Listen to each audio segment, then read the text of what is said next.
You have to go from in your head thinking to actually being in the moment experiencing. Most of us spend most of our day in our heads. We don't actually pay attention to the things around us, the people around us, and what's actually going on. You know, you might read the news or you might look at other people and judge them, but you're still in your head about it. You're still analyzing everything. You're always giving it context in your own brain based on your own subjective ideas of reality. You're not really fully there. When's the last time you really experienced something? I mean, like really 100% in the moment, you're fully there and you're feeling everything, you're taking it all in. Even this video, I bet you have a bunch of thoughts going on right now, even as you're watching this. Maybe you're thinking about how this video looks or what it's saying to you or what does this mean about you, or maybe you're thinking about what's gonna happen tomorrow, or maybe you're thinking about your future in the next 10 years, or maybe you're stuck in the past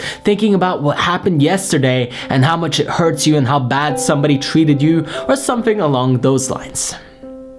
Most people, they're stuck in their head. They spend their whole life in their head because it's so very difficult to be present.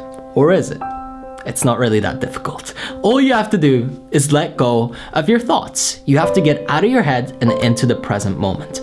Now we're gonna do a very, very simple trick or exercise, whatever you want to call it, to really bring you into the moment and show you that it's not that hard to become present. It's not some magical task that you need 10 hours of meditation a day for, or that you need to take some silence retreat camp, or that you need to, you know, do something weird like burn yourself. A lot of people are doing a lot of weird things to try and become present, or adrenaline, to pump your body full of adrenaline, and that's the only time you really experience that presence because, you know, you're in danger. Let's drop all of that and do something very simple. If I ask you right now to simply think about your feet, actually just feel the sensation under your feet right now, whether you're lying in bed or whether you're sitting on the chair or you're standing up, you can feel a sensation under your feet. Even if you have shoes on, how does it feel? Just take a second. How does that feel?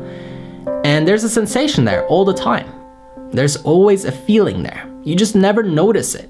You're always doing something, you know, going somewhere, thinking about something, and you never take the time for these subtle little sensations, these subtle little feelings that are going on constantly. Now if I ask you, just look around you in your environment, what's going on?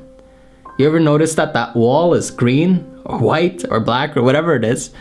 Did you ever notice that, you know, the floor is that color? Do you remember that? Do you even pay attention to it? Because we're so in our heads, there's so much putting us in our heads that we never really pay attention. We're never really fully where we are. We're always somewhere else. They say, you know, a guy, he takes a vacation, he's thinking about his job, he's thinking about being at the office. Then once he's done with the vacation, he comes to the office and he's thinking about, man, I need a vacation again. And that's how we loop back and forward, back and forward. We can never really enjoy where we are. Enjoy where you are right now. It might not be your favorite place on earth. Maybe you're not that blessed. Maybe you haven't worked up and built up to the level where you want to be yet. But enjoy it, because life is about progress, step by step. And most people, what they do is they project into the future, especially goal-driven overachievers, as you might be if you're watching a video like this. You know, we're always thinking about the next big thing and how we're gonna hit it out of the park and how everything is gonna be great once we do X, Y, and Z, right? But what are you doing right now? And what's good about it? And the reason I'm asking you to pay attention to this is because it'll make it easier moving forward. See, there is a time to sit down and think. There is a time to really, you know, strategize the future, but it's not all the time. And there's also a time to mourn. Maybe you lost somebody. Maybe, you know, you're struggling right now. Maybe you're going through a hard time. Sure, take the time to sit down and, you know, feel what you're feeling and accept it. But that's also coming into presence. That's not escaping. That's accepting what's going on and not getting caught in the past. Because listen to me right now, this is the most important thing that I can tell you today. The only pain, the real suffering comes from having resistance or hanging on to the past or projecting into the future. That's called anxiety. So suffering and anxiety are created from putting importance and value on things that either haven't happened and most likely will never happen, or something that happened that no longer serves you and you're still constantly emotionally engaging with it.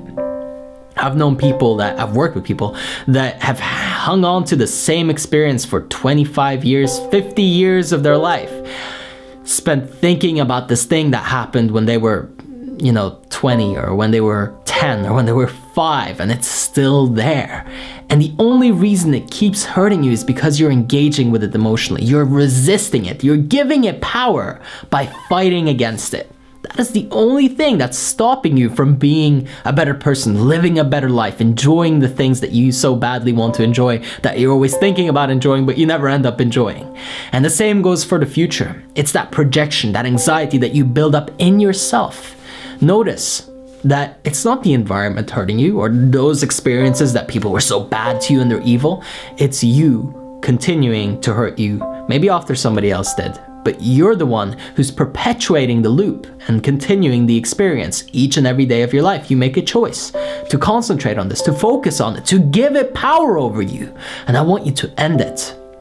I want you to stop thinking about the future so much, and especially in a nervous, anxious, weird, projecting way where things are probably not going to happen. If you're going to think about your future, think like this. I'm here right now, this is where I am, I accept my present condition, I take full responsibility. Now I'm going to envision the ideal future, what I want to bring into my life, what I want to attract. For the past, you accept it. You say, okay, that happened. Can't do anything about that.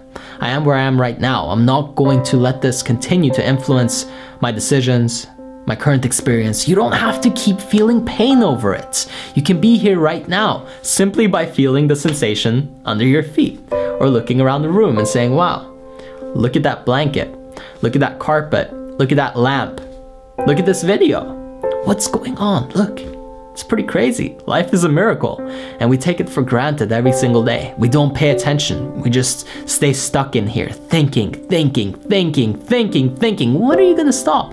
It's the worst habit of all. Perpetual, non-stop thinking is worse than even smoking because you're so stuck in here that you never even have a moment to actually enjoy what's out there unless you get so highly stimulated by something like the most delicious meal or a really funny TV show or some video that really makes you laugh or cry, right? You need something outside of you to emotionally engage you, and that's the only time you actually feel something.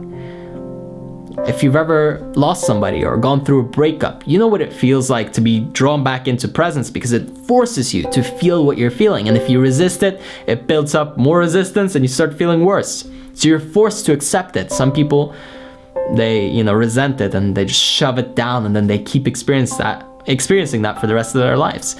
What I want you to do is let go. Let go. It's the key word. Let go and come into now. Pay attention to what's around you. Pay attention to yourself. How do you feel? When's the last time you actually checked in? Like, what's going on in here? What am I feeling? When people ask me, how do I find my intuition? I always say, it's there right now. You don't need to find it. Like, it's talking to you all the time. I always know the right thing to do when I come into the present moment and really take a deep breath, see where I am, stop getting caught up in here, and actually bring my energy into what's happening, into this moment. That way you can enjoy it a lot more, and that way you're going to be a lot more effective at whatever it is that you're doing.